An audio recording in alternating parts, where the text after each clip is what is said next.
Viernes 30 de julio. Evangelio según San Mateo. En aquel tiempo, Jesús llegó a su tierra y se puso a enseñar a la gente en la sinagoga, de tal forma que todos estaban asombrados y se preguntaban: ¿de dónde ha sacado esa sabiduría y esos poderes milagrosos? ¿Acaso no es este el hijo del carpintero? ¿No se llama María su madre? ¿Y no son sus hermanos Santiago, José, Simón y Judas? ¿Qué, no viven entre nosotros todas sus hermanas? ¿De dónde pues ha sacado todas esas cosas? Y se negaban a creer en él. Entonces Jesús les dijo: un profeta no es despreciado más que en su patria y en su casa. Y no hizo muchos milagros allí por la incredulidad de ellos. Palabra del Señor. Gloria a ti, Señor Jesús. Reflexión. Hermanas y hermanos, el Evangelio de San Mateo, después del discurso de las parábolas, nos presenta a Jesús regresando a su tierra, Nazaret, donde es rechazado por sus propios paisanos. Es interesante, estamos en Nazaret, y Nazaret es el lugar de la fe, porque es el lugar de María, donde por primera vez la humanidad responde plenamente a Dios. Que se cumpla en mí según tu palabra. Es el lugar de adhesión al plan de Dios, pero también es el lugar de la incredulidad. Jesús no puede hacer muchos milagros por la incredulidad de su gente. Cuando Jesús llega a Nazaret, sus vecinos se sorprenden de dos cosas: de la sabiduría de su corazón y de la fuerza sanadora de sus manos. ¿De dónde ha sacado esa sabiduría y esos poderes milagrosos? Esto es lo que llamaba poderosamente la atención de su persona. No es un líder cualquiera. Tampoco es un intelectual con una gran formación académica. No tiene el poder sagrado de los sacerdotes del templo. No es miembro de una familia de renombre, ni pertenecía a una élite de privilegio. Sin embargo, transmitía su experiencia de Dios de una forma totalmente nueva, bajo el signo del amor. La reacción de la gente, que al principio parece de admiración, reconocimiento y orgullo del vecindario, termina siendo un reproche. ¿De dónde ha sacado todo esto?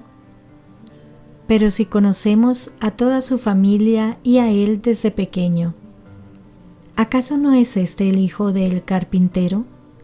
¿No se llama María su madre y no son sus hermanos Santiago, José, Simón y Judas?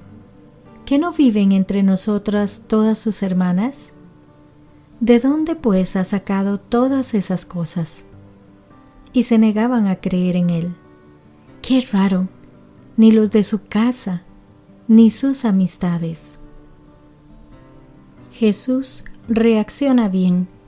Sabe que ningún profeta es bien recibido en su tierra. No es ninguna novedad para él. No les recriminó ni se esforzó en convencerlos.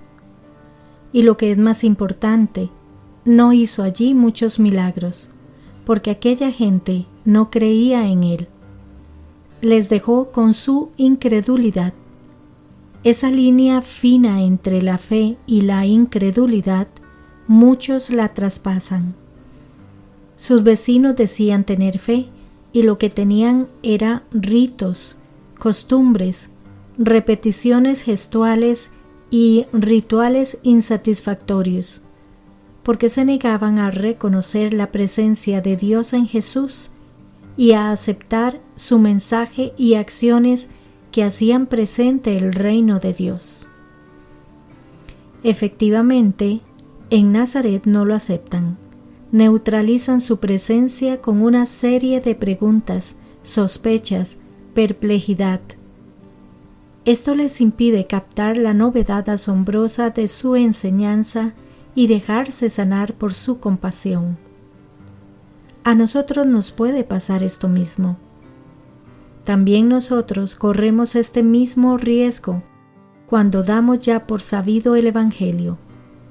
Y es que a Jesús no se le puede entender desde fuera. Hay que entrar en contacto con Él, dejar que nos enseñe cosas tan decisivas como la alegría de vivir, la compasión o la voluntad de crear un mundo más justo. Es necesario abrirnos al reino que nos trae. Por eso, también nosotros estamos llamados a superar la desconfianza o quedarnos solo en la exterioridad. Como señaló el Papa Francisco, y aquí entramos precisamente en el núcleo del problema, cuando hacemos que prevalezca la comodidad de la costumbre y la dictadura de los prejuicios. Y esto puede suceder también con Dios, precisamente a nosotros creyentes, a nosotros que pensamos que conocemos a Jesús, que sabemos ya mucho sobre Él y que nos basta con repetir las cosas de siempre. Pidamos al Señor la gracia de abrirnos a su novedad, a esa novedad con la que se nos presenta todos los días, a esas cosas sencillas y quizás muy conocidas donde Él se nos manifiesta.